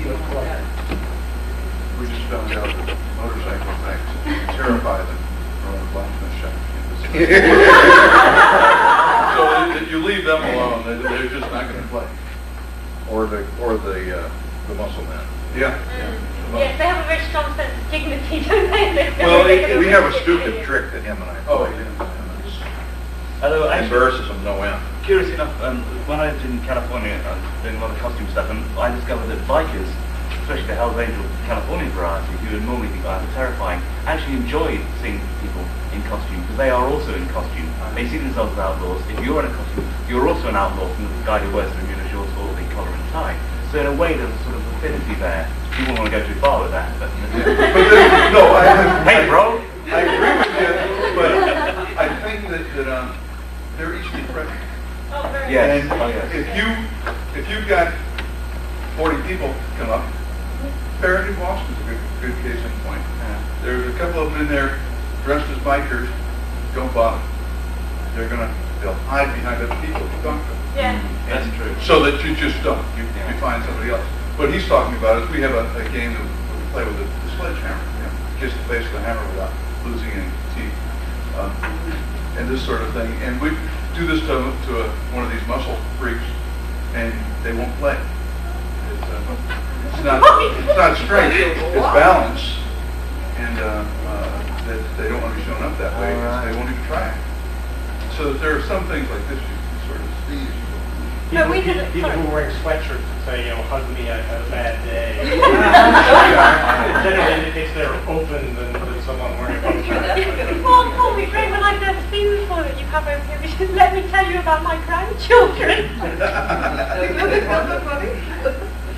I was stupid with an arrow. Not not necessarily a dresser, but I would think that families, I mean, that the man and woman in a family and single people would be better to interact with than couples. Because couples come in and they're off in their own little world. And Especially the male part. I mean, you never want to Yeah. be on a boy, a guy that's there with his girlfriend. Yeah. He'll be- So because Yeah. you don't know what stage the relationship is in. And how dignified they have to appear in front of each other. And I think that's one of the things. Families probably, whether we say they're security. Yeah, that's always true. That's also a sex thing though, Shelley, because you as a young woman, if you approached a couple who come through, the woman's going to think, who's this woman trying to get on my ass? So the both of them think, great, I get her address. You see, That's true. But I generally, if I'm dealing with couples, I'll speak to the woman. If I'm dealing with classes, I start with the teacher and then go down.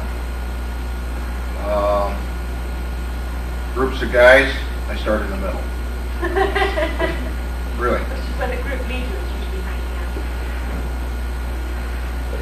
Are you pretty good about taking those out? I mean, do you find you start with somebody and start usually? Sometimes you make the wrong, my sort of unfailing rule is this business of seeing who they all look to.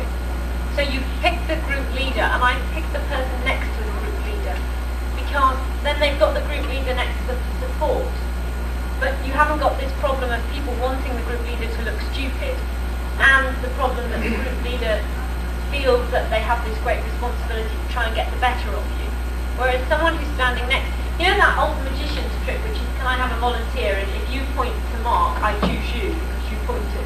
You know, that's the way to do it, is to pick the person who is ready to volunteer somebody else.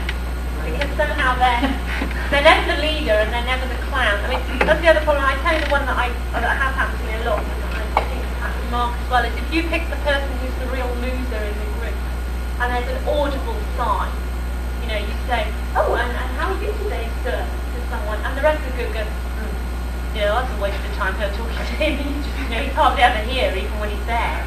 You know, and you think, I picked the wrong person here, because kind of the group goes, and Any problems with the answer? well, they might be just off the wall, you know. be a loony brought round. Keep it.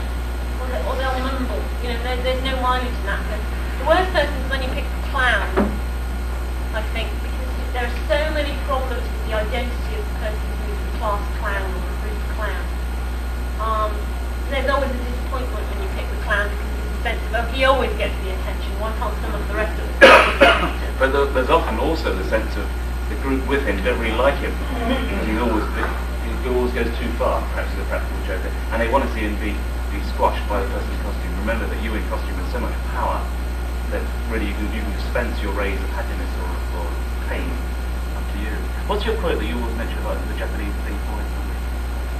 Oh yes, this is something I heard from a long time ago when I was explaining my first sort of embryonic theories about group dynamics in visitors.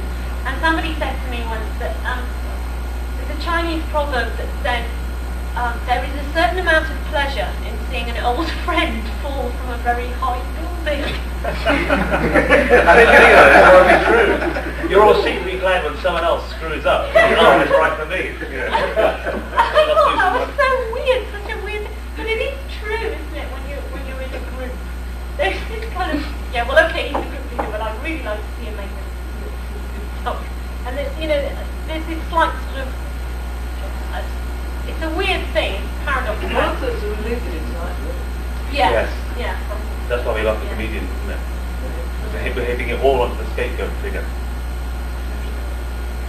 So appearance I think gives you clues and you learn by experience who the best to choose.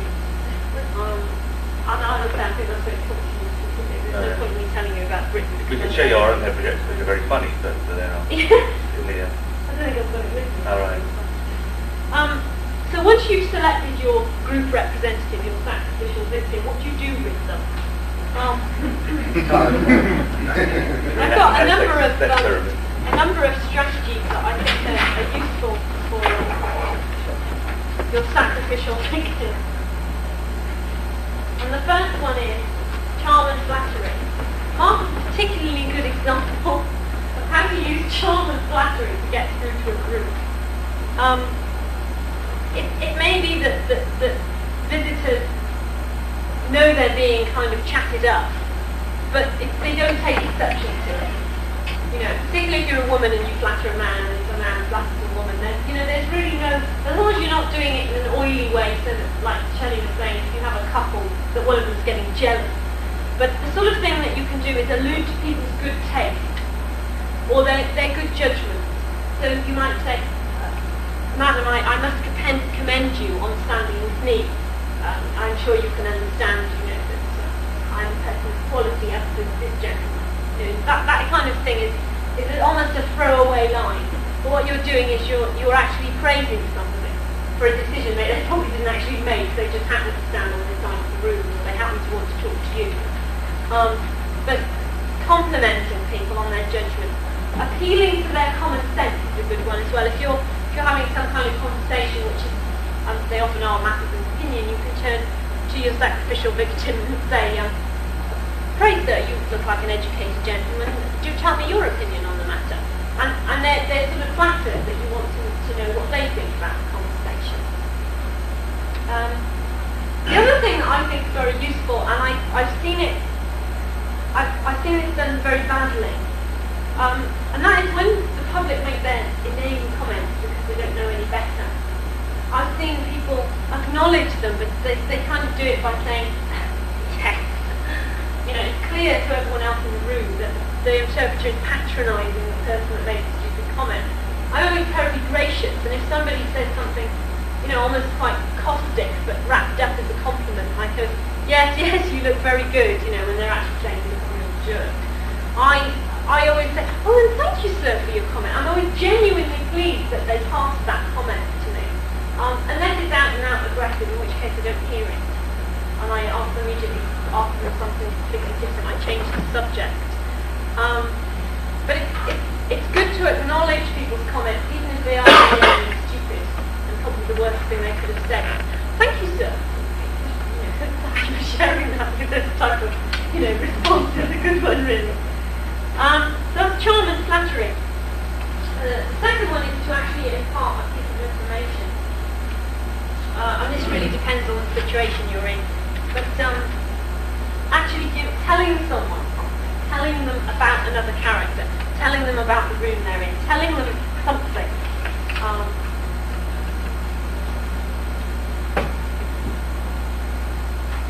The next thing is to ask questions. Now, I personally don't think you should ever ask a question that visitors can't answer. You don't actually want to demonstrate their ignorance, because that's a sure way to make them feel very uncomfortable. So, I always try to ask questions to which there's no incorrect or correct answer. Either a yes or a no will do. Or either way they answer the question, it really doesn't matter to me. I don't have to have an emotional response, so therefore they're not going to be afraid of giving the wrong answer.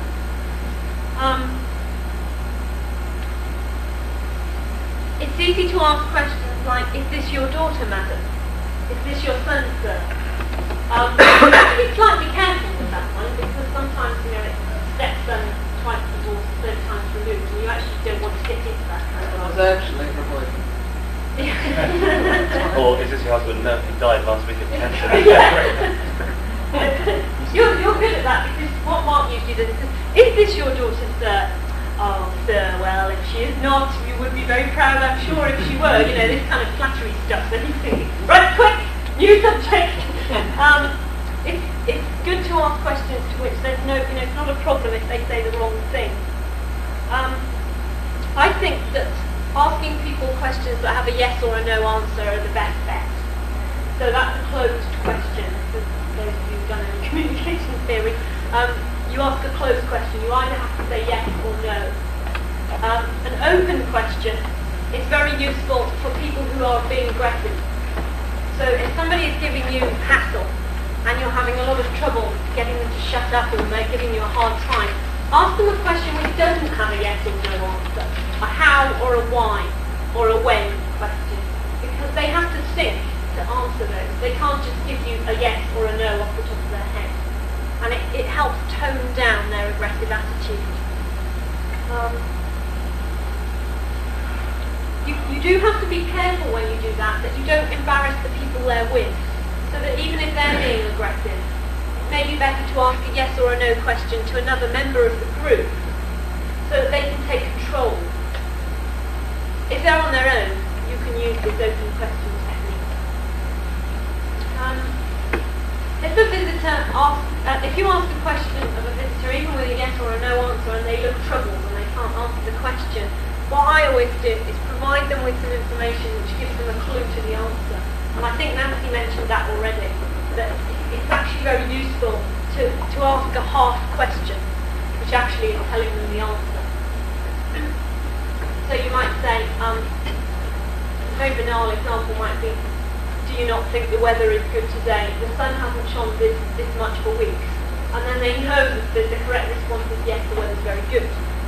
You're furnishing them with the answer as you ask the question. The next thing is asking an opinion, which I already mentioned just now.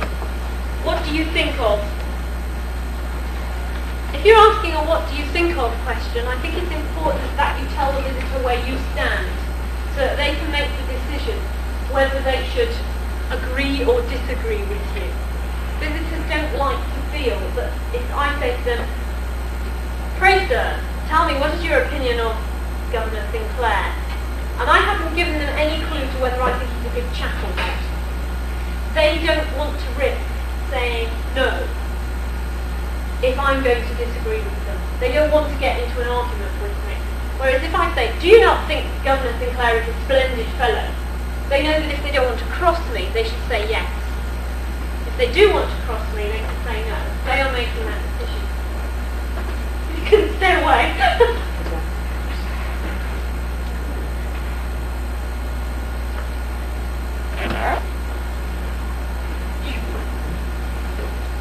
Everything has to come to a stop. I have to leave. Start with I know. Strategic pause. Sorry about that. A good example of how to ask a question while furnishing the answer is you might say something along the lines of, tell me, madam, of your opinions of the roads hereabouts. I don't mind telling you, madam, they make me terrible sore about the rump. And that way they've got a picture that the road's dreadful, so they can answer in the right way. They can say, oh, I think they're terrible. And it's a very easy way to prompt people into the right response. The other thing is, make sure you wait for them to answer you. It's very easy to ask a question of a visitor, and they're going tick, tick, tick, tick, tick, tick, and you're thinking, okay, right, I'll butt in, I'll say something more to fill in the space. Well, in fact, if you'd waited another 3 or 4 seconds, they have something fairly mind-blowing to tell you. They'd actually got an opinion. So don't be afraid of being quite, but looking in a positive, I'm ready for your response attitude, and they will come back to you with a response. Right, the next thing is to draw on relationships within the group. I've already talked a little bit about this, but something I realised quite early on when doing these things was that whenever any family group came, there's a huge range of family relationships to which you can allude. Now here obviously I'm talking about when you've got the standard nuclear family of 6 people, granny, granddad, mum, dad, daughter and son. There are all these roles which these people have. Granny is not only a mother, she's the wife and she's the daughter. Dad is a father, a husband and a son. These are all relationships that you can draw on as a character interpreter. These are all relationships which really are the same over time. Reading accounts of Roman family squabbles are the same as family squabbles last week. They're the same kind of jockeying position and the same kind of complaints. We were talking earlier about the nagging wife. These relationships are very useful things. So you can talk about the troubles of being a father, the troubles of being a son. All these things are useful in order to relate to your visitor. The same goes for peer groups. You can play on the relationships within the group. And you can watch for those relationships by watching people's eyes.